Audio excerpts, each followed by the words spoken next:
Hello everybody, I'm back again with another LEGO Transformer, and I know most of mine I do not start in robot mode, but there's a really satisfying part of the transformation to his dragon mode. Yes, I have not uploaded a dragon transformer yet, and I felt like doing that.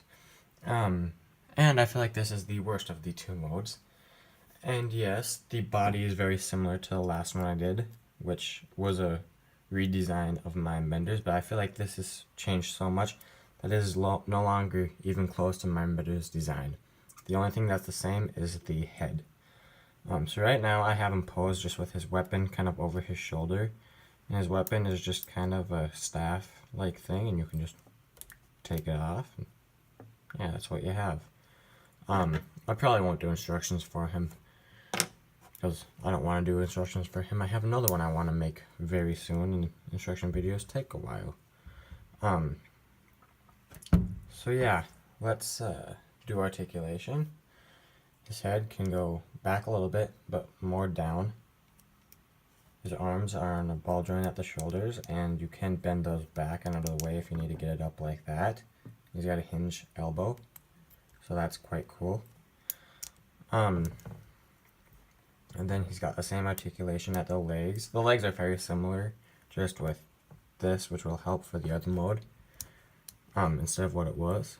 But this transformation is a little more complex than the last one, but let's get to it. So the first thing you want to do is just take the head, flip it all the way up.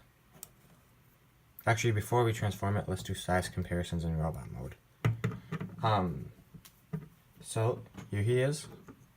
Here's a minifigure. He can stand on his own like he was at the start of the video. And there's a face. So he's about what a normal Transformer would be compared to a human, I think, or a smaller sized one. But he is not what a Dragon Transformer should be compared to a human.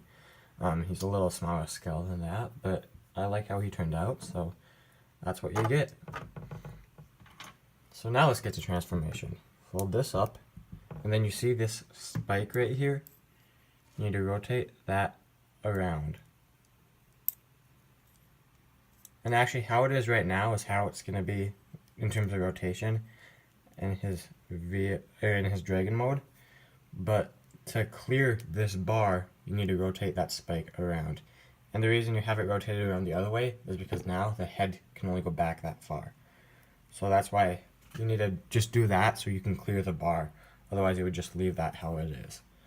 And then let's take this dragon head, and this part's, it doesn't like to work very well.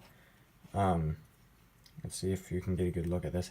You want to rotate this slope around so it's covering that up, so it goes from looking like this, and it popped off. You just want to rotate that around. It's a lot tighter, it happens quite a bit. Like that. And that'll give you your dragon head, and you want to fold that out. Okay. I'm not keeping it in frame very well this video. Whatever. Now you can actually just, rotate that way, like you do for the other one.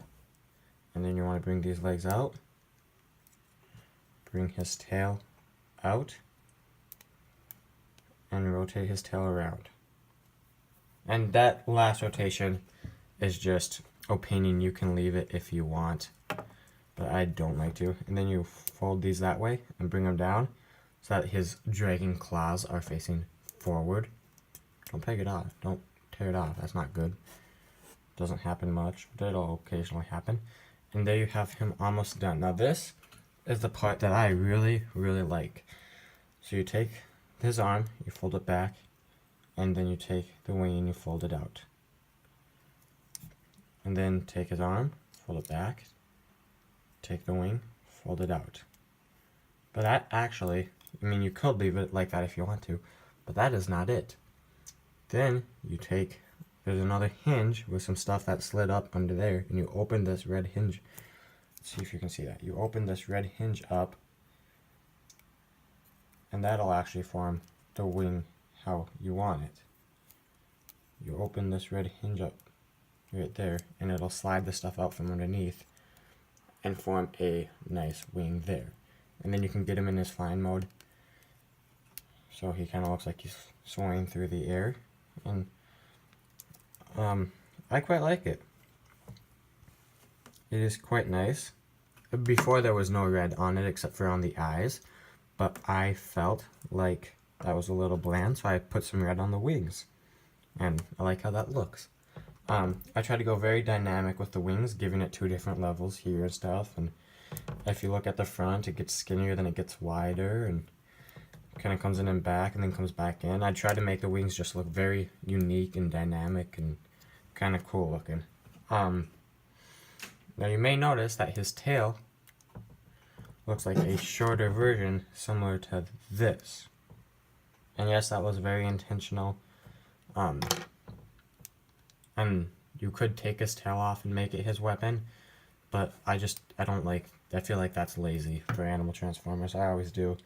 And though he looks decent flying, I actually think he looks best with his wings down, bent a little bit like he's kind of on the ground, like dragons look. Like I really like how that looks.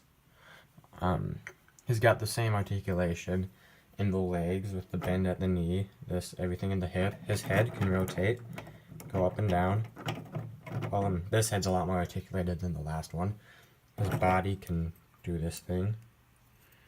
Ball jointed wings, that can give you a lot, and obviously the bend here if you want to get weird shapes that way. So yeah, this is unnamed. I don't know if I mentioned that. This is unnamed.